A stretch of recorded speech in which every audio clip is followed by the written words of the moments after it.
Guys, I know a lot of people that think when you're doing load development, you need to use a single stage press. And well, I don't quite agree.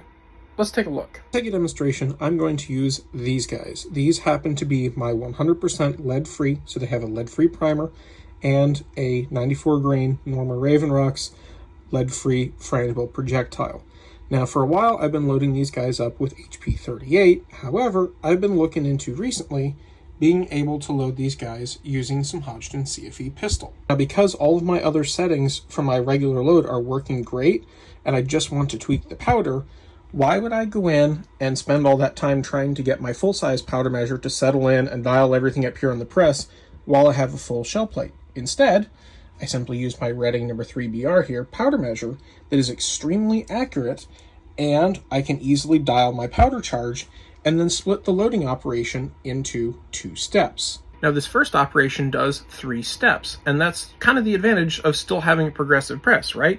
So when the brass comes in, it's going to feed the brass in nice and easily. I'm not handling that brass right away. It's going to bring it in. It's going to size it with a sizing die to make sure that it's properly sized down for this brass.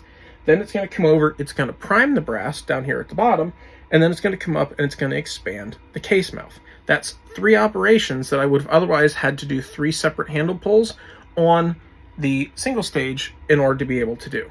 So once that brass has made its basically cycle through those first 3 steps, it will index over to this position right here on the shell plate, and you can see I have the locator button removed.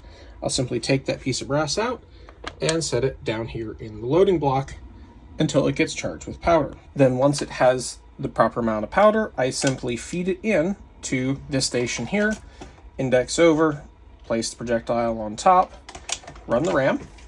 So that's seating that one. Now I'm going to feed in the next one.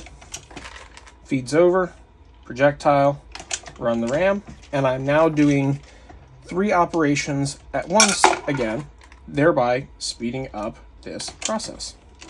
And honestly, to me, this is one of the advantages of having a Dillon style press that uses the locator pins instead of having something like Hornady's big spring that goes around the shell plate, because you can take out one station and work by interrupting that one station and just loading stuff in on that stage. I think this is a way that makes a little bit faster to do load development. It works great for me. Let me know what you guys think in the comments. And of course, if you want to support the channel, check out our TRC 22 snap caps available in standard rim, non-ejecting, and revolver rim, and coming soon in 22 Magnum. Link to those over in the pinned comment over here and in the video link down below.